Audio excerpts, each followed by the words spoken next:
Doctor Doom versus Darth Vader. Argument 1.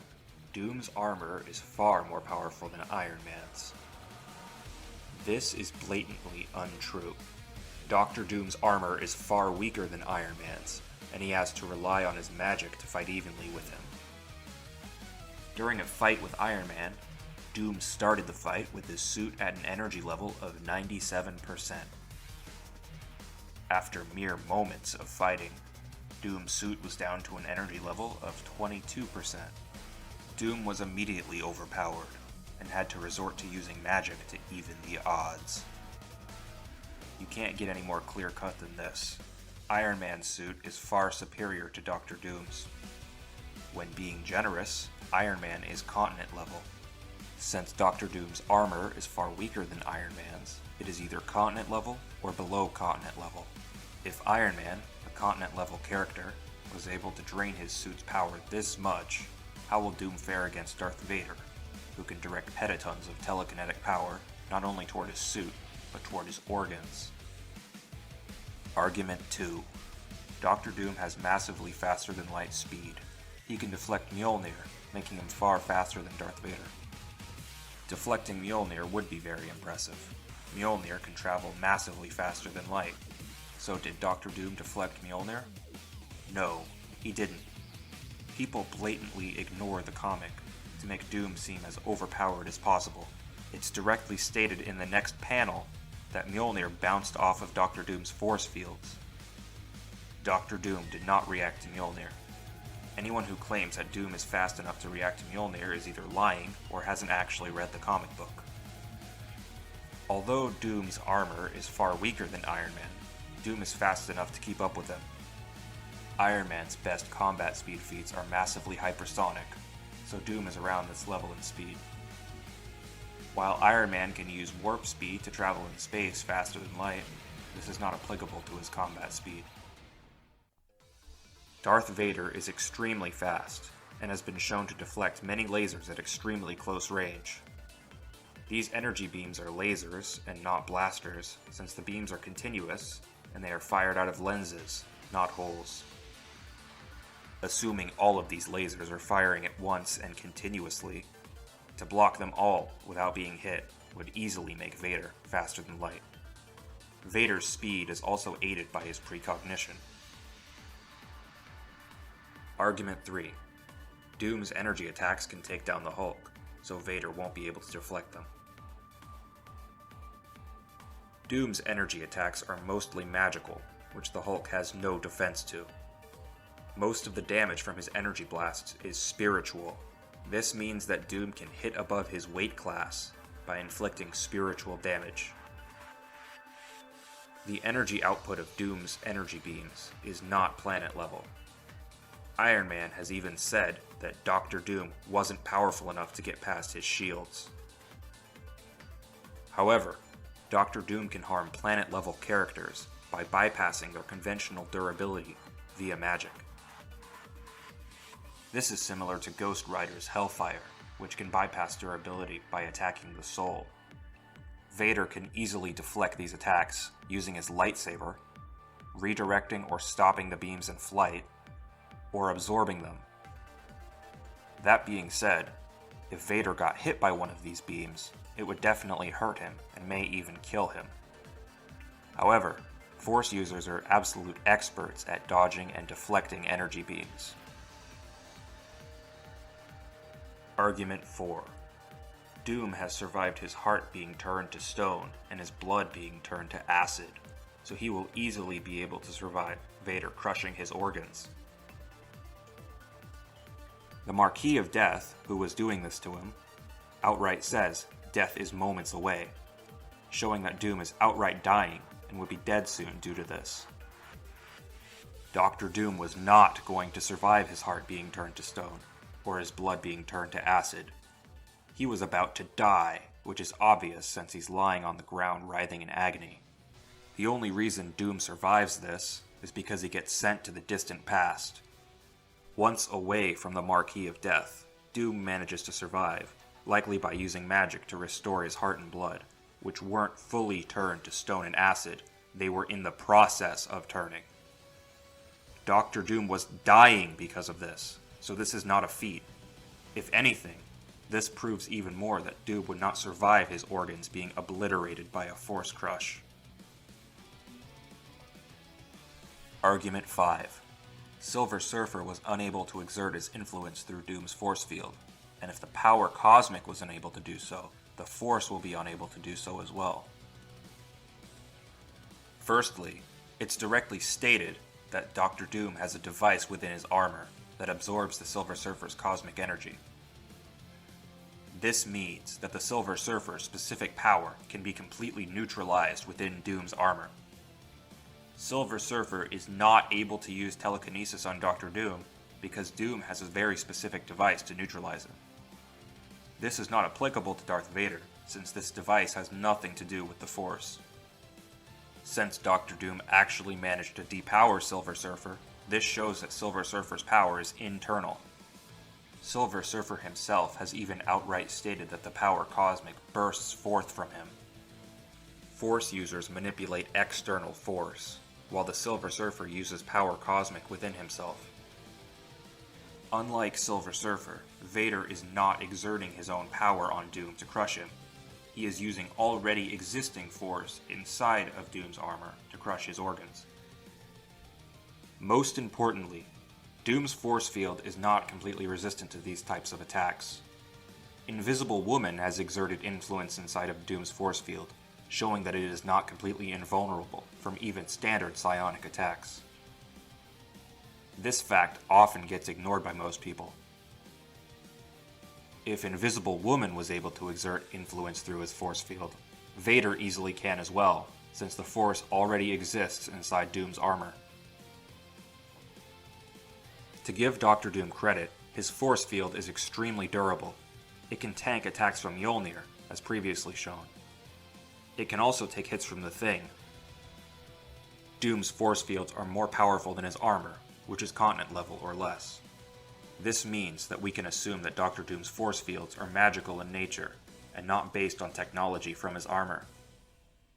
Obviously, a lightsaber would not be able to penetrate his shields. That being said, Darth Vader can bypass the force field directly with the Force. Argument 6. Doom has the willpower to resist mental attacks from Red Onslaught, so he will easily be able to withstand Vader's mental attacks. Doom's mental resistances are not because of his willpower. He has to cast spells to protect his mind. This means that Doctor Doom does not actually have passive resistance to mental manipulation. Doom has to actively use magic in order to resist telepathy, which means that he is susceptible to psychic attack until he casts a spell. When Red Onslaught attacked Doom's mind, he was actually able to affect Doctor Doom. Doctor Doom was greatly affected by this mental attack, and his willpower did not protect him at all. After a while, Doom was able to identify the fact that he was under a psychic assault, and he was able to cast a spell to protect his mind. This tells us many things. 1. Doom's spells likely would be able to protect against Darth Vader's telepathic attacks. Doom is susceptible to psychic assaults when he is not using magic to protect his mind. Until Doom casts a spell, which takes time, Doom will be susceptible to Vader's telepathy. In the time that it takes to cast a spell, Vader could easily use the opportunity to attack Doom. Red Onslaught was able to get through Doom's armor to attack his mind. This is further evidence that Doom's armor would give no protection against the Force, which is omnipresent. Argument 7. Doctor Doom's armor is separated from the physical world, and has resisted attacks from the Infinity Gauntlet. Doctor Doom's armor is not separated from the physical world. There's no proof of this at all. The only reference in the comics even similar to this is a single statement saying that Doctor Doom's armor is enchanted, not that it is separated from the physical world. But even if Doctor Doom's armor was on a separate plane of existence, it wouldn't change the outcome. The Force is omnipresent and has been shown to act on multiple planes of existence before. In Star Wars, hyperspace is a separate dimension from the real world. While in hyperspace, Obi-Wan was able to sense Alderaan's destruction in the real world. While Snoke was likely in hyperspace, he was able to telekinetically attack Hux. The world between worlds is a separate plane of existence as well. While in the real world, the Emperor has managed to use the Force to attack people in the world between worlds. The Force has also been shown to be used inside of it. Since the Force can be used between dimensions, even if Doctor Doom's armor was separated from the physical world, it wouldn't change anything. That being said, all of this is irrelevant, since Doctor Doom's armor is not separated from the physical world. As for surviving the Infinity Gauntlet, Thanos did not intend to kill Doom with the blast. Thanos was toying with the heroes at that point, just trying to humiliate them and amuse himself. When Doom stood up after the attack, Thanos asked if he would like to try attacking him again. Thanos, who can wipe out half the universe, was not shocked at all that Doom survived the blast. He never questioned why Doom wasn't dead. This can only mean Thanos hit Doom with an attack he knew he could survive. The feat is unquantifiable. Argument 8. Doctor Doom's magic is far superior to the Force. The Force can be used instantly and does not require waiting like magic spells do. The Force can crush organs, break bones, and pull out eyes from their sockets. It can be used with no line of sight at all. While on the surface of a moon, Darth Vader has choked somebody in a Star Destroyer in orbit without seeing them. It can be used across the galaxy in real time. It can be used between different dimensions, as stated previously. The Force is stated to be everywhere by numerous characters. Darth Vader is more powerful than Darth Nihilus, who can use the Force to drain the life energy of entire planets. Yarael Poof, a Jedi Master whom Vader likely surpasses, managed to overpower a planet-busting object. Vader himself was unharmed by standing on the surface of a planet that was being destroyed. Darth Sidious has caused stars to shake and caused constellations to change. While Vader is certainly weaker than Darth Sidious, he has managed to tank his full-power Force lightning for long enough to kill him.